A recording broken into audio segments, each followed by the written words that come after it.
আসসালামু আলাইকুম। দেখেন ভিউয়ার্স, কোথায় গেল আমাদের সেই 4 আনা, 8 আনা, 1 টাকা, 2 টাকা, এখন 5 টাকাও গাড়িওয়ালা নিতে চায় না। দেখেন টাকার মান এতই কমে গেল, এখন 5 টাকাও কোনো গাড়িওয়ালা নিতে চায় না। আমি সরকারের কাছে আবেদন জানাই যে আমাদের 1 টাকাও যেন কার্যকরীভাবে যেন সুন্দরভাবে মানুষে নিতে চায়, গাড়ি ভাড়া যেন 1 টাকাও নেয়।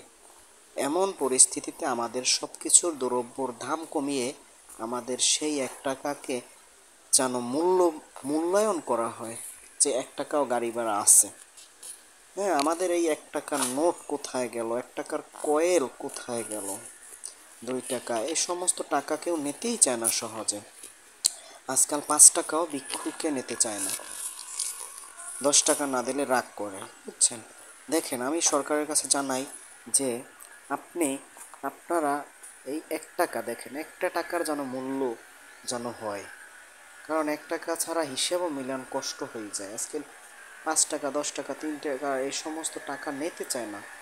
কিন্তু আমি চাই যেন এই 1 টাকায় যেন একটা চকলেট পাওয়া যায়, সেটা যেন ভালো মানের হয়। আজকাল 1 টাকার চকলেট সহজে পাওয়াই যায় না, 2 টাকার চকলেট করে। হ্যাঁ, তো আমি জানাই যে সব কিছুর দ্রব্য যেন কমিয়ে যেন অনেক আটা যেন 20-30 টাকায়, 20 টাকায় কেনা যায়। আর সব কিছু চিনি যেন 60 টাকা 70 টাকায় যেন কিনিয়ে 1 টাকাকে যেন আর আসলেই সবার কাছে তৈলের দাম যেন 50-60 টাকা করা হোক, 70 টাকা। এর মধ্যে থাইকা 1 টাকাও যেন গাড়ি ভাড়া নেয়, এরকমের আইন করা হোক।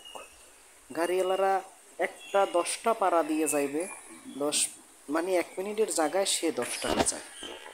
কি অবস্থা, 1 মিনিটের জায়গা 10টা টাকা ভাড়া দেওয়া লাগে। কি একটা অবস্থা দেখেন দেশের শুরু হয়ে গেছে। আমরা সবাই চাই যেন গাড়ি ভাড়া যেন অনেক কমিয়ে যায়, এবং যেন আমরা যেন স্বাধীনভাবে অল্প টাকায় যেন চলতে পারি। আশা করি হবে, সবাই আমরা ইনশাল্লাহ দোয়া করব। সরকার